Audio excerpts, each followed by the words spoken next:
Bom dia.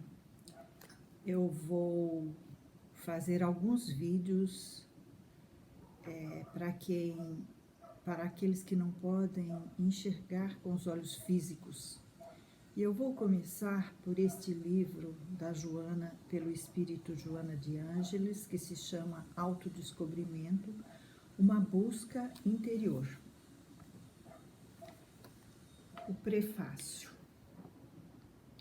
Muito antes da valiosa contribuição dos psiquiatras e psicólogos humanistas e transpessoais, quais Kubler, Ross, Grof, Raymond, Moody, Jr., Maslow, Tartt, Viktor Frankl, Coleman e outros, desculpe a pronúncia,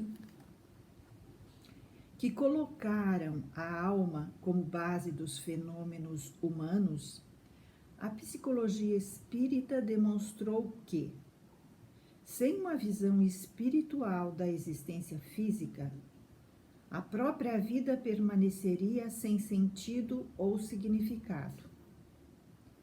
O reducionismo em psicologia torna o ser humano um amontoado de células sob o comando do sistema nervoso central, vitimado pelos fatores da hereditariedade e pelos caprichos aberrantes do acaso. A saúde e a doença, a felicidade e a desdita, a genialidade e as patologias mentais limitadoras e cruéis não passam de ocorrência estúpidas da eventualidade genética. Assim considerado, o ser humano começaria na concepção e anular-se-ia na morte, um período muito breve para o trabalho que a natureza aplicou mais de 2 bilhões de anos, aglutinando e aprimorando moléculas que se transformaram em um código biológico fatalista. Por outro lado, a engenharia genética, aliando-se à biologia molecular, começa a detectar a energia como fator causal para a construção do indivíduo, que passa a ser herdeiro de si mesmo nos avançados processos das experiências da evolução.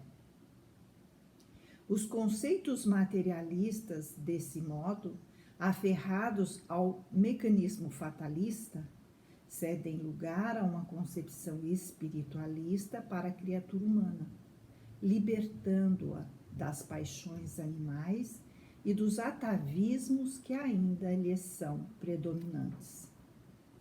Inegavelmente, Freud e Jung ensejaram uma visão mais profunda do ser humano com a descoberta e estudo do inconsciente, assim como dos arquétipos, respectivamente, que permitiram a diversos dos seus discípulos penetrarem a soma da investigação nos alicerces da mente, constatando a realidade do espírito como explicação para os comportamentos variados dos diferentes indivíduos que, procedentes da mesma árvore genética, apresentam-se fisiológica e psicologicamente opostos, bem e mal dotados com equipamentos de saúde e de desconcerto. Não nos atrevemos a negar os fatores hereditários sociais e familiares na formação da personalidade da criança.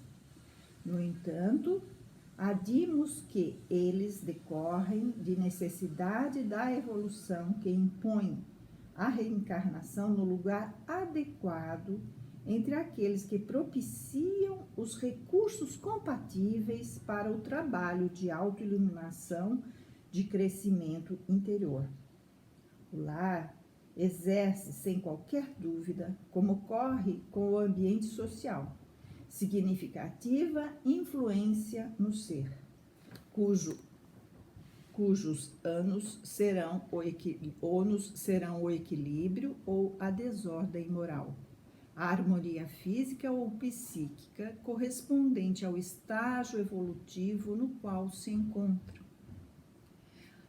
A necessidade, portanto, de autodescobrimento em uma panorâmica racional torna-se inadiável a fim de favorecer a recuperação, quando em estado de desarmonia ou o crescimento ser portador de valores intrínsecos latentes. Enquanto não se conscientize das próprias possibilidades, o indivíduo aturde-se em conflitos de natureza destrutiva ou foge espetacularmente para estados depressivos, mergulhados em psicoses de vária ordem, que o dominam e inviabilizam a sua evolução, pelo menos momentaneamente. A experiência do autodescobrimento faculta-lhe identificar os limites e as dependências, as aparições verdadeiras e as falsas, os embutes do ego e as imposturas da ilusão. Remanescem-lhe no comportamento, como herança dos patamares já vencidos pela evolução, a dualidade do negativismo e do positivismo diante das decisões a tomar. Não identificado com os propósitos da finalidade superior da vida, quando convidado à libertação dos vícios e paixões perturbadoras, das aflições e tendências destrutivas, em dualidade do negativo e do positivo, desenha-se-lhe no pensamento, dificultando-lhe a decisão. É comum, então, o assalto mental pela dúvida. Isto ou aquilo. A definição faz-se com insegurança, e o investimento para a execução do propósito novo diminui ou desaparece face às contínuas incertezas. Fazem-se imprescindíveis alguns requisitos para que seja logrado o autodescobrimento. Autodescobrimento com a finalidade de bem-estar e de logros plenos, a saber, insatisfação pelo que se é ou se possui, ou como se encontra, desejo sincero de mudança, persistência no tentame, disposição para aceitar-se e vencer-se, capacidade para crescer emocionalmente.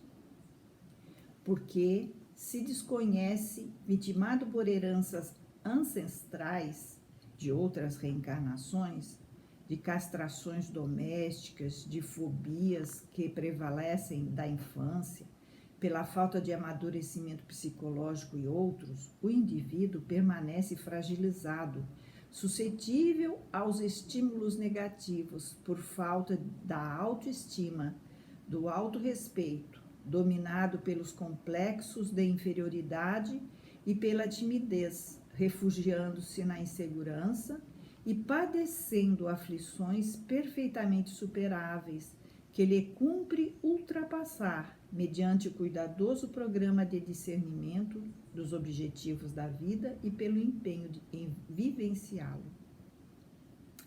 Inadvertidamente ou por comodidade, a maioria das pessoas aceita e submete-se ao que poderia mudar a benefício próprio, autopunindo-se e acreditando merecer o sofrimento e a infelicidade com que se vê a braços, quando o propósito da divindade para com as suas criaturas é a plenitude e é a perfeição. Dominado pela conduta infantil dos prêmios e dos castigos, o indivíduo não amadurece o eu profundo, continuando sobre o jugo dos caprichos do ego, confundindo resignação com indiferença pela própria realização espiritual. A resignação deve ser um estado de aceitação da ocorrência. Dor sem revolta, porém, atuando para erradicá-la. Libertando-se das imagens errôneas a respeito da vida, o ser deve assumir a realidade do processo da evolução e vencer-se, superando os fatores de perturbação e de destruição. Ao apresentarmos o nosso livro, diz Joana, aos interessados na decifração de si mesma, tentamos colocar pontes entre os mecanismos das psicologias humanistas e transpessoal com a doutrina espírita, que as ilumina e completa, assim cooperando de alguma forma com aqueles que se empenham na busca interior do autodescobrimento.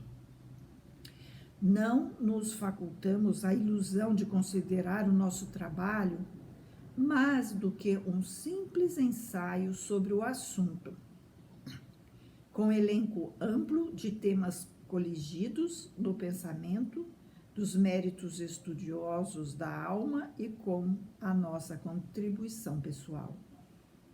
Uma fagulha pode atear um incêndio, um fascículo de luz abre brecha na treva. Uma gota de bálsamo suaviza a aflição. Uma palavra sábia guia uma vida. Um gesto de amor inspira esperança e doa paz. Essa é uma pequena contribuição que dirigimos aos que sinceramente se buscam, tendo Jesus como modelo e terapeuta superior para os problemas do corpo, da mente e do espírito, rogando escusas pela sua singeleza. Permanecemos confiantes nos resultados felizes daqueles que tentarem o autodescobrimento, avançando em paz. Salvador, 30 de novembro de 1994, Espírito Joana de Ângeles, na introdução do seu livro. Muito obrigado, até o próximo capítulo, que será o Ser Real. Bom dia.